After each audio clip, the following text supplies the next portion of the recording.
नमस्कार दोस्तों, स्वागत है आपका अनुपम आईएएस अकेडमी पर। इससे पहले वीडियो में हमने देखा था कि किस तरह से जो चित्तौड़ का इतिहास है वह हमको दिखता है। कैसे उदय सिंह प्रशासक बनते हैं और कैसे पन्ना धायमा अपने पुत्र का बलिदान देकर उदय सिंह की रक्षा करती है। यह सारा घटनाक्रम हम पिछले वीडियो में देख चुके हैं। आज के वीडियो में हम समझेंगे कि कैसे अकबर चित्तौड़ पर आक्रमण करता है और कैसे अकबर अपनी क्रूरता दिखाता है चित्तौड़ के किले में। वीडियो आप पूरा देखिएगा, तभी आप इसका पूरा लाभ उठा पाएंगे। तो मैं अनुपम तिवारी स्वागत करता हूं आपका अपने इस YouTube चैनल पर। हम सबसे पहले चित्तौड़ की लोकेशन देखते हैं। चित्तौड़ राजस्थान का क्षेत्र है, लेकिन आप ध्यान रखेंगे कि अगर आपको गुजरात पर अधिकार करना है, अगर आपको मध्य भारत पर अधिकार करना है और अगर आपको दिल्ली पर अपना अधिकार बनाए रखना है, तो जो चित्तौड़ का क्षेत्र है यह बहुत ज्यादा इंपॉर्टेंट है।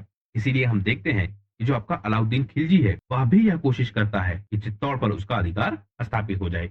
इसीलिए वह आक्रमण करता है चित्तौड़ के किले पर और वहां पर रानी पद्मिनी का जो घटनाक्रम है वह भी हमको देखने को मिलता है। तो चित्तौड़ भौगोलिक रूप से बहुत ज्यादा इंपॉर्टेंट प्लेस पर है, इसीलिए अकबर भी इस पर अधिकार करने की कोशिश करता है। हमने देखा कि चित्तौड़ पर उदय सिंह का प्रशासन है और उदय सिंह के प्रशासन के दौरान ही अकबर चित्तौड़ पर आक्रमण करता है। इसके आक्रमण के कुछ प्रमुख कारणों को अगर हम देखें तो सबसे पहला कारण कि यह कोशिश करता है कि चित्तौड़ इसके अधिकार क्षेत्र में आ जाए, चित्तौड़ इससे समझौता कर ले, इसकी अधीनता स्वीकार कर ले। लेकिन चित्तौड़ झुकता नहीं है, वह अकबर की अधीनता नहीं स्वीकार करता है। तो एक बड़ा कारण यह था क्योंकि अकबर ने कई सारे दूत भी भेजे थे। वह बार बार यह कोशिश कर रहा था कि चित्तौड़ से लड़ना ना पड़े, इसी तरीके से समझौता हो जाए। लेकिन उदय सिंह किसी भी समझौते पर तैयार नहीं थे, या फिर हम यह कहें कि उन्होंने अकबर की अधीनता स्वीकार करना किसी भी तरीके से एक्सेप्ट नहीं किया और अंततः यह आक्रमण होता है। क्योंकि चित्तौड़ राजपूत शक्ति का केंद्र था और चित्तौड़ की जो भौगोलिक लोकेशन है वह भी बहुत ज्यादा इंपॉर्टेंट थी। अगर राजपूताना में अधिकार क्षेत्र बढ़ाना है, दक्षिण भारत में अधिकार बढ़ाना है, गुजरात के क्षेत्र में अधिकार रखना है और दिल्ली का जो कनेक्शन है उसको डेवलप करना है, तो चित्तौड़ पर अधिकार करना बहुत ज्यादा इंपॉर्टेंट था। इसके साथ साथ चित्तौड़ राजपूत शक्ति का केंद्र था, यानी चित्तौड़ राणा कुंभा के समय से ही, राणा सांगा के समय से ही बहुत ज्यादा शक्तिशाली केंद्र था। चित्तौड़ को पराजित करने का मतलब जो राजपूत शक्ति है उस शक्ति को कहीं ना कहीं पराजित करना, उस पर एक बड़ी चोट करना। तो यह भी कारण हमको दिखता है जिसकी वजह से अकबर यह अटैक करता है। यह सामरिक रूप से भी बहुत ज्यादा इंपॉर्टेंट है, जिसकी चर्चा भी हमने पीछे की। इसके साथ साथ हम देखते हैं कि अगर मालवा पर और गुजरात पर अधिकार बनाए रखना है, इसलिए भी चित्तौड़ पर आक्रमण करना या उस पर अपना अधिकार करना जरूरी था। क्योंकि हम देखते हैं कि मालवा पर 1561 में, गुजरात पर 1572 में अकबर आक्रमण कर चुका था, इनको मुगल साम्राज्य के अधीन शामिल कर चुका था। तो इसलिए भी हम देखते हैं कि चित्तौड़ पर अब आक्रमण किया जाएगा। इसके साथ साथ कुछ आरोप यह भी लगाए जाते हैं कि जो अकबर के विरोधी लोग हैं, यानी जो लोग अकबर से शत्रुता रखते हैं या अकबर का जो लोग विरोध करते हैं, उनको शरण दी थी किसने? चित्तौड़ ने। इसमें जो मालवा का शासक है, कौन? बाज बहादुर, जो पहले युद्ध में हारा था और हारकर भाग गया था, दूसरे युद्ध में फिर से हारा था। तो कहते यह है कि जो आपका बाज बहादुर है, इसको शरण दी थी किसने? चित्तौड़ ने। और इसलिए भी अकबर ने यह आक्रमण किया था। इस आक्रमण के दौरान अकबर ने क्रूरता की सारी हदें पार की और यह दिखाने की कोशिश की कि मुगल साम्राज्य बहुत शक्तिशाली है और जो भी मुगल साम्राज्य के सामने खड़ा होगा उसका चित्तौड़ जैसा हाल किया जाएगा। चित्तौड़ में क्रूरता की वह सारी सीमाएं पार की जाती हैं जो इससे पहले या इसके बाद कभी अकबर ने नहीं दोहराई। कहते यह है कि लगभग 30,000 नागरिकों की हत्या की गई। दहशत और अधीनता का जो माहौल है वह चित्तौड़ में विकसित किया गया। चित्तौड़ के किले में लोगों को घरों से घसीट कर निकाला गया, उनको मारा गया, चाहे वह सैनिक थे चाहे वह आम नागरिक, किसी को भी चित्तौड़ में नहीं छोड़ा गया। तो अब इस घटनाक्रम को हम और डिटेल से समझते हैं। उदय सिंह का शासन है, यह हमने देख लिया था। कैसे बलवीर इनकी हत्या करने की कोशिश करता है, कैसे पन्ना धायमा इन्हें कुंभलगढ़ के किले में भेजकर इनकी रक्षा करती है और बाद में कैसे जो सेनापति हैं वह मिलकर उदय सिंह को फिर से राजा बनाते हैं। 1540 से लेकर 1568 तक उदय सिंह का शासनकाल हमको दिखता है। जिस समय उदय सिंह राजा बनते हैं उस समय गुजरात का शासक और दिल्ली के शासक यह दोनों अपने क्षेत्रों का विस्तार कर रहे थे और बार बार चित्तौड़ के आसपास के क्षेत्रों पर हमला कर रहे थे और जिससे चित्तौड़ को कमजोर करने की कोशिश लगातार चल रही थी। इसी सोच के साथ 1559 में जो आपके उदय सिंह है वह राजधानी के रूप में एक नया विकल्प चुनते हैं और उदयपुर की स्थापना करते हैं। यह भी आपसे पूछा जा सकता है कि उदयपुर की स्थापना कब हुई? 1559 में। किसने की? उदय सिंह ने। क्योंकि बार बार हमले हो रहे थे, उन हमलों से जो आपका चित्तौड़ का किला है वह प्रभावित हो सकता था। तो एक विकल्प के रूप में उदय सिंह ने क्या किया? उदयपुर की स्थापना की, वहां एक किले का निर्माण करवाया गया। कहते यह है कि अरावली की पहाड़ियों पर स्थित यह एक सुरक्षित किला था और बाद में यह मेवाड़ की राजधानी बना। यहाँ हमको एक झील भी मिलती है जिसका नाम है पिचोला झील। इसके साथ साथ इसके पूर्वी भाग में आयर नदी मिलती है और यह आयर नदी बाद में जाके बनास नदी में मिल जाती है। यह घटनाक्रम भी हमको सुनने में मिलता है कि किसी तपस्वी के सलाह पर उदय सिंह ने इस नगर की स्थापना की थी। कहते यह है कि उदय सिंह शिकार के लिए या फिर घूमने के लिए गए थे अरावली की पहाड़ियों के बीच। वहां पर उनको यह क्षेत्र दिखा और कोई एक तपस्वी है, वह उनको सलाह देता है कि वहां पर उदय सिंह एक किले का निर्माण करवाए और वह भविष्य में उनकी सुरक्षा के लिए बहुत ज्यादा जरूरी होगा। तो इन सारे कारणों से उदय सिंह ने उदयपुर की स्थापना की। अकबर ने जब गद्दी संभाली तो उसको यह पता था कि चित्तौड़ से लड़ना काफी खतरनाक हो सकता है, इसलिए वह संधि के कई सारे प्रयास करता है। वह कई सारे लोगों को भेजता है जिससे वह उदय सिंह से संधि कर सके। वह भेजता है जलाल खान कुर्बान को, लेकिन उदय सिंह बहुत ज्यादा शक्तिशाली थे और उन्होंने किसी भी तरीके से अकबर से समझौता करने से मना कर दिया। कहा यह भी जाता है कि जब जलाल खान कुर्बान वहां पहुंचा था तो उसका सम्मान भी नहीं किया जाता है और यह एक बड़ा अपमान था किसके लिए? अकबर के लिए। लेकिन अकबर फिर से कोशिश करता है और इस बार मानसिंह हकीम को भेजा जाता है। मानसिंह हकीम और हकीम हुमायूं यह दोनों पहुंचते हैं और कोशिश करते हैं कि जो आपका उदय सिंह है वह समझौता कर ले। उदय सिंह को समझाते हैं कि आप समझौता कर लीजिए और हम लोग क्या करेंगे, आपको सुरक्षा देंगे। लेकिन उदय सिंह फिर से ठुकरा देते हैं। फिर से एक दूत मंडल और भेजा जाता है। वह भी कोशिश करता है कि उदय सिंह से बात किसी तरीके से बन जाए, लेकिन उदय सिंह फिर नहीं मानते हैं। अंततः 20 अक्टूबर 1567 को चित्तौड़ पर आक्रमण किया जाता है, यानी चित्तौड़ पर आक्रमण के लिए कूच किया जाता है। अकबर की सेनाएं निकलती हैं इस दिन चित्तौड़ पर आक्रमण के लिए। यह बात जब उदय सिंह और उनके राज्य के जो सेनापति है उनको पता लगती है तो उनके सेनापति उदय सिंह पर दबाव बनाते हैं कि उदय सिंह किले को छोड़ दे और किले को छोड़कर चले जाए कहाँ? उदयपुर में। क्यों चले जाए? क्योंकि यह लोग कहते हैं कि इससे पहले कई सारे आक्रमण हुए और वहां पर क्या होता है, महिलाओं को करना पड़ता है जौहर, सारे पुरुष एक साथ मर जाते हैं। एक लंबे समय तक जो साम्राज्य है वह अस्थिर हो जाता है, कोई दूसरा प्रशासक नहीं होता है, स्थिति बहुत ज्यादा खराब हो जाती है। अगर उदय सिंह जीवित रहेंगे या उदय सिंह सुरक्षित रहेंगे तो फिर से अकबर से मुकाबला किया जा सकता है, अकबर की सेना से फिर से लड़ा जा सकता है। लेकिन अगर कहीं उदय सिंह युद्ध के मैदान में मारे गए तो जो राजपूताना व्यवस्था है वह बहुत लंबे समय के लिए फिर से डिस्टर्ब हो जाएगी। तो यह सारे लोग सलाह देते हैं उदय सिंह को कि उदय सिंह चित्तौड़ को छोड़कर चले जाएं उदयपुर। इस कारण से उदय सिंह चित्तौड़ को छोड़कर चले जाते हैं उदयपुर। इनमें दो नाम सबसे ज्यादा फेमस है, एक राव जयमल मेड़तिया और एक राव पट्टा या फिर राव पत्ता। यह दोनों बहुत फेमस है चित्तौड़ के इतिहास में और बहुत वीरता के साथ यह दोनों युद्ध लड़ते हैं। इनका प्रभाव इतना होता है कि अकबर भी इनसे बहुत ज्यादा प्रभावित होता है। तो यह दोनों यानी राव जयमल मेड़तिया और राव पत्ता यह दोनों सलाह देते हैं उदय सिंह को, यानी दोनों सबसे ज्यादा दबाव बनाते हैं कि आप चित्तौड़ की जो सुरक्षा है वह हमारे हाथों में छोड़िए और आप चले जाइए उदयपुर। राणा उदय सिंह चले जाते हैं उदयपुर के किले पर। जयमल और पत्ता है कौन? जो आपके जयमल है यह राठौर वंश के हैं और राठौर वंश की भी जो मेड़तिया शाखा है उससे यह कनेक्टेड है। इनके पूर्वज कौन है? राव बीदा राठौर हैं और कहते यह है कि यह बहुत लंबे समय से, यानी कि इनका जो वंश है वह बहुत लंबे समय से तौर से कनेक्टेड था और उदय सिंह के समय इनको अपना सेनापति नियुक्त किया गया था। जयमल इससे पहले राजा मालदेव के अधीन थे, लेकिन वहां पर कुछ मिसअंडरस्टैंडिंग हो गई और वह चले आए कहाँ? चित्तौड़ के क्षेत्र में। तो जयमल कौन है? जो पहले मारवाड़ के क्षेत्र में थे, अब चले आए हैं चित्तौड़ के क्षेत्र में और उदय सिंह के अधीन एक सेनापति हैं। राव पत्ता कौन है? यह भी सिसोदिया वंश के अधीन एक सरदार हैं। इनके पिता जो हैं राव जीमल सिंह, यह भी चित्तौड़ के सरदार हैं, यानी पारंपरिक रूप से यह सरदार हैं या फिर युद्धों के नेतृत्व करता है कहाँ पर? चित्तौड़ के साम्राज्य में। जो आपके राव जयमल हैं, इनकी बहन का विवाह हुआ है किससे? राव पत्ता से, यानी आपस में यह साले बहनोई हैं, रिश्तेदारी है इनकी आपस में। यह दोनों किले की जिम्मेदारी को उठाते हैं और उदय सिंह को भेज देते हैं उदयपुर। चित्तौड़ का युद्ध होता है। अकबर ने चित्तौड़ पर आक्रमण किया। चित्तौड़ के किले को चारों तरफ से घेर लिया गया। तोपखानों का, बारूदों का, सीढ़ियों का, सुरंगों का प्रयोग किया गया। बहुत लंबे समय तक अकबर यह कोशिश करता है कि चित्तौड़ के किले को वह अपने अधीन कर ले, लेकिन गोले बरसाए जाते हैं, चित्तौड़ की दीवारें गिरती हैं, रातों रात वह दीवारें फिर से खड़ी हो जाती हैं। और इसमें सबसे ज्यादा भूमिका है जयमल की, यानी अकबर अटैक करता है, चित्तौड़ की दीवारों को तोड़ने की कोशिश करता है। इनमें गोले बरसाए जाते हैं, लेकिन रातों रात जयमल उन दीवारों को फिर से बनवा देता है। जब अकबर को यह पता लगता है कि यह काम कर कौन रहा है, तो पता लगता है कि जो जयमल है वह इतनी तेजी के साथ किलों का निर्माण करवा रहा है। एक दिन क्या होता है, जो आपका जयमल है वह रात्रि के समय इन किलों का निरीक्षण कर रहा था उसी समय जो आपका अकबर है वह घात लगाए बैठा था, क्योंकि उसको पता था कि जयमल ही यह काम करवा रहा है। वह अटैक करता है। अटैक कैसे? अपनी बंदूक से।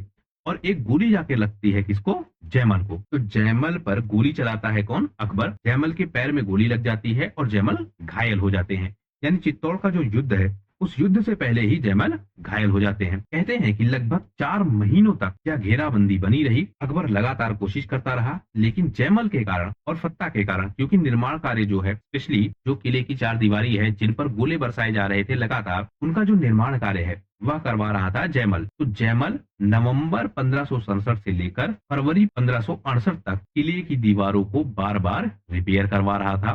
किले की दीवारें वह बार बार बनवा रहे थे। किले की दीवारें मजबूत हो जा रही थी। अकबर की जो बंदूक है, इसका नाम भी आपको ध्यान रखना होगा, यह भी पूछा जा सकता है। तो अकबर की बंदूक कौन सी है? संग्राम। तो संग्राम नामक बंदूक से अकबर गोली चलाता है। जयमल की जांघ में गोली लग जाती है और जयमल गंभीर रूप से घायल हो जाता है। जब यह सब कुछ हो जाता है, धीरे धीरे अकबर क्या करता है? अपने गुप्तचर भेजता है, किले की जो कमजोरियां हैं उनको पता लगवाता है, कुछ लोगों को अपनी तरफ मिलाता है। चित्तौड़ के कुछ लोग धोखा भी करते हैं। जब यह सब कुछ हो जाता है, इसके साथ साथ जो यह घेराबंदी है, यह 4 महीने की ऑलरेडी हो चुकी है। अंत में यह तय किया जाता है कि केसरिया किया जाएगा। केसरिया का मतलब यह, जो महिलाएं हैं वह करेंगी जौहर, और जो आपके पुरुष हैं वह युद्ध के मैदान में उतरेंगे और अपनी मृत्यु तक यह लोग लड़ते रहेंगे। तो अब यह तय किया गया कि अब युद्ध के मैदान में उतरना अनिवार्य है। चित्तौड़ के जो लोग हैं अब वह युद्ध के मैदान में जाने को तैयार हो चुके हैं।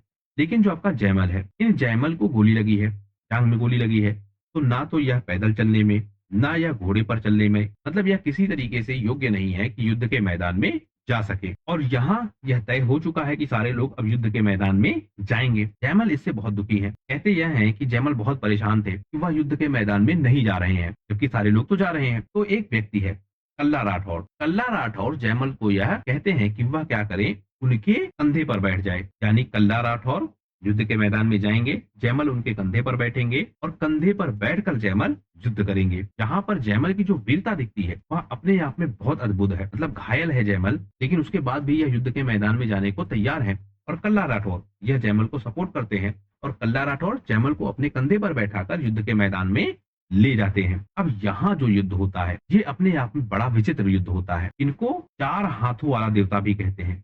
इसको कल्ला राठौर को और जयमल को जब यह युद्ध के मैदान में उतरते हैं, यानी कल्ला राठौर के हाथों में 2 तलवार और जयमल के हाथों में 2 तलवार, जब ये युद्ध के मैदान में उतरते हैं तो इतना भयानक युद्ध होता है कि जो आपके राजस्थान के इतिहासकार हैं वह कहते हैं कि ऐसा लगता है कि चतुर्भुज जो आपके विष्णु जी है वह युद्ध के मैदान में आ चुके हैं और वह अपनी तलवार से दुश्मनों को चीरते जा रहे हैं। बहुत अद्भुत यह युद्ध होता है। कल्ला राठौर और जयमल बहुत वीरता के साथ लड़ते हैं, लेकिन अंततः दोनों युद्ध के मैदान में मारे जाते हैं। लेकिन इनकी वीरता ऐसी होती है कि अकबर भी इनसे बहुत प्रभावित होता है। अकबर का जो दरबारी कवि है अबुल फजल, वह अपनी किताब आईने अकबरी में लिखता है कि अकबर कल्ला राठौर और जयमल से बहुत ज्यादा प्रभावित होता है और इनकी मूर्तियां बनवाता है। इसके साथ साथ जो बादशाहनामा है, राजस्थान के जो लोक ग्रंथ है, कविताएं हैं, इन सब में कल्ला राठौर और जयमल की जो वीरता है वह हमको दिखती है। लेकिन इसके साथ ही इसी युद्ध में मुगलों की कायरता भी हमको दिखती है। 23 फरवरी 1568 को चित्तौड़ की दीवारें टूटती हैं। मुगल सेना चित्तौड़ के किले में प्रवेश करती है। कहते यह है, और इसके बहुत सारे सबूत है, जैसे जो आपका अबुल फजल है अकबरनामा में लिखता है, आईने अकबरी में लिखता है, बदायूनी लिखता है, निजामुद्दीन अहमद लिखता है। यह सारे लोग बताते हैं कि अकबर ने खुद से आदेश दिया था वह चित्तौड़ के दुर्ग में जाएं, उन सारे लोगों को मारा जाए जिन्होंने इस युद्ध में प्रतिरोध किया था, यानी अकबर के खिलाफ लड़े थे, या फिर इस युद्ध का समर्थन किया था, यानी चित्तौड़ के किले में जितने भी लोग हैं उन सब को मार दिया जाए। यह अकबर का आदेश था। कहते यह है कि इकलौता युद्ध जिसमें अकबर खुद युद्ध के मैदान में तलवार लेके उतरा है, वह चित्तौड़ के किले में प्रवेश करता है। लोगों को घरों से निकाला जाता है, किसी को भी नहीं छोड़ा जाता है, बच्चों को, बूढ़ों को, सबको एक तरफ से मारा जाता है। कहते यह है कि 3 दिन तक लगातार चित्तौड़ के किले से खून की धाराएं बहती हैं। लोगों को ढूंढ ढूंढ कर मारा जाता है, किसी को भी नहीं छोड़ा जाता है। और अबुल फजल अकबरनामा में लिखता है कि कम से कम 30,000 लोगों की हत्या की गई। हालांकि जो राजस्थान के इतिहासकार हैं वह इस संख्या को और ज्यादा बताते हैं, लेकिन कम से कम 30,000 आम नागरिकों की हत्या की गई। यहाँ आप ध्यान रखेंगे, सैनिक नहीं है, आम नागरिकों की हत्या की गई है। बूढ़ों को, बच्चों को, महिलाओं को सबको घरों से निकाला गया है, सबको एक तरफ से मारा गया है। अकबर यह सब कुछ इसलिए कर रहा था क्योंकि वह यह साबित करना चाहता था कि जो कोई भी इसके खिलाफ खड़ा होगा उसको वह चित्तौड़ के राजपूतों जैसा सबक सिखाएगा, यानी कत्लेआम किया जाएगा, किसी को नहीं छोड़ा जाएगा। और कहते यह है कि यहाँ पर अकबर ने जिहाद भी छेड़ा था।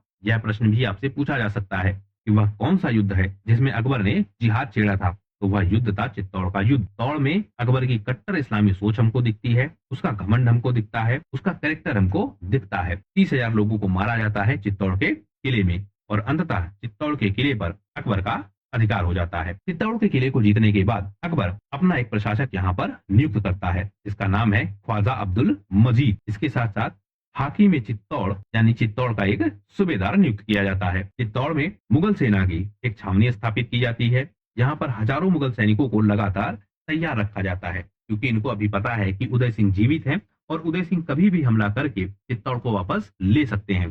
तो एक छावनी के रूप में परिवर्तित कर दिया जाता है चित्तौड़ के किले को और चित्तौड़ में मुगल साम्राज्य अपना अधिकार स्थापित करती है। एक फतहनामा जारी किया जाता है जिसमें अकबर यह घोषित करता है कि चित्तौड़ की जीत एक जिहाद है, राजपूतों को काफिर बताता है और यह कहता है कि उसने चित्तौड़ में मुस्लिम साम्राज्य की स्थापना की है। इस फतहनामे को अकबर बहुत सारे शासकों को, बहुत सारे विद्वानों को भी भेजता है। यानी अकबर अपने शुरुआती फेज में कितना महान था वह हमको चित्तौड़ के हमले से पता लगता है। अकबर सिक्के जारी करवाता है, इसको कहते हैं जुलूसे चित्तौड़ या फिर सिक्का ए गालिब। इस नाम से सिक्के जारी करवाए जाते हैं। अरबी फारसी भाषा में विजय के संदेश अलग अलग क्षेत्रों में भेजे जाते हैं और यह एस्टेब्लिश करने की कोशिश की जाती है कि मुगल साम्राज्य भारत में इस्लामी शासन व्यवस्था को स्थापित करेगा और जो कोई भी उसके विरोध में खड़ा होगा उसका चित्तौड़ जैसा हाल किया जाएगा। लेकिन इसके साथ साथ ही कुछ परिवर्तन हमको और देखने को मिलते हैं, जैसे जो आपके जयमल और फत्ता है, इनकी हाथी पर सवार मूर्तियां बनवाई जाती है। कहाँ? आगरा के किले के मुख्य द्वार पर। अकबर इनसे बहुत प्रभावित होता है और इनकी मूर्तियां बनवाता है आगरा में। बाद में इन मूर्तियों को औरंगजेब तोड़ेगा, यह भी हमको ध्यान में रखना होता है। चित्तौड़ में कई सारे मंदिरों को भी तोड़ा जाता है, उनको मुगल मस्जिदों में बदल दिया जाता है, प्रशासनिक भवन बना दिया जाता है। यानी चित्तौड़ में कई सारे परिवर्तन किए जाते हैं। जो मित्र राजपूत हैं, जैसे इस युद्ध के बाद बहुत सारे जो राजपूत हैं वह अकबर के साथ जुड़ते हैं। जैसे आपका जो आमेर है, आपका बूदी है, जैसलमेर है, यह धीरे धीरे अकबर के साथ जुड़ने लगते हैं। इनके साथ अब अकबर एक नई नीति के साथ आगे बढ़ता है, मित्रता की नीति के साथ। और इन साम्राज्यों को अपने अधीन करने के साथ साथ इनके जो लोग हैं उनको अपने साम्राज्य में ऊंचे पद देता है और राजपूताना को धीरे धीरे अपने कंट्रोल में ले आता है। इस युद्ध के समय अकबर ने स्वयं को गाजी की उपाधि भी दी है, यानी खुद को काफिरों पर विजय करने वाला भी कहलवाया है, अपने नाम का खुतबा भी पढ़वाया है और शाही परवाना जारी करके यह बताया है कि चित्तौड़ पर उसका जो आक्रमण है वह इस्लामी आक्रमण है, जिहाद है, इस्लामी शासन व्यवस्था को स्थापित करने के लक्ष्य के साथ है, हिंदुओं का या फिर काफिरों का कत्ल करने के लक्ष्य से है। और यह सब कुछ हमको चित्तौड़ के इतिहास से पता लगता है। इसके बाद हम देखते हैं अकबर यह संदेश सारे साम्राज्यों को भेजता है कि जिसने चित्तौड़ को तोड़ दिया, जिसने चित्तौड़ को पराजित कर दिया, वह किसी को भी पराजित कर सकता है। इसलिए अकबर से लड़ना व्यर्थ है, सारे लोग उसकी अधीनता स्वीकार करें। और इसके साथ साथ वह एक नई नीति भी प्रारंभ करता है जिसे कहते हैं सुलह ए कुल की नीति। अब आप समझेंगे कि सुलह ए कुल की नीति क्या है। चित्तौड़ पर जिस तरह से हमला किया गया, चित्तौड़ को जिस तरह से पराजित किया गया, उसके बाद जिस तरह से फतवा जारी किया गया, उसके बाद जिस तरीके से सिक्के जारी किए गए, लोगों को संदेश भेजे गए और उसके बाद यह कहा गया कि सारे लोग शामिल हो कहाँ? मुगल साम्राज्य में। और इस नीति को कहा गया क्या? सुलह ए कुल की नीति। या इसको इसी नीति के साथ सबसे ज्यादा प्रचारित प्रसारित किया गया। आप ठीक से समझ चुके होंगे कि यह नीति वास्तव में क्या थी। धीरे धीरे अकबर राजपूतों से वैवाहिक संबंध भी स्टेब्लिश करता है, प्रशासनिक व्यवस्था में उनको शामिल भी करता है, लेकिन उदय सिंह से संघर्ष बना रहता है। उसके बाद जो उदय सिंह के पुत्र हैं महाराणा प्रताप, यह भी नहीं झुकते हैं अकबर के सामने और लगातार संघर्ष चलता है अकबर का और मेवाड़ का। और उदय सिंह के बाद इसको लीड करते हैं महाराणा प्रताप। इस तरह हम देखते हैं कि जो चित्तौड़ का किला है वह मुगल साम्राज्य के अधीन आ जाता है, लेकिन जो सिसोदिया वंश के राजपूत हैं जिनमें उदय सिंह और बाद में उनके पुत्र महाराणा प्रताप, यह दोनों झुकते नहीं हैं और लगातार संघर्ष करते हैं अकबर से। इस वीडियो में फिलहाल सिर्फ इतना ही। आने वाले वीडियोस में और डिटेल से हम समझेंगे कि अकबर की जो राजपूतों को लेकर नीति है वह नीति किस प्रकार से है और कैसे वह अलग अलग क्षेत्रों को अपने साम्राज्य में शामिल करता है। वीडियो को पूरा देखने के लिए बहुत बहुत धन्यवाद। आपका दिन शुभ हो।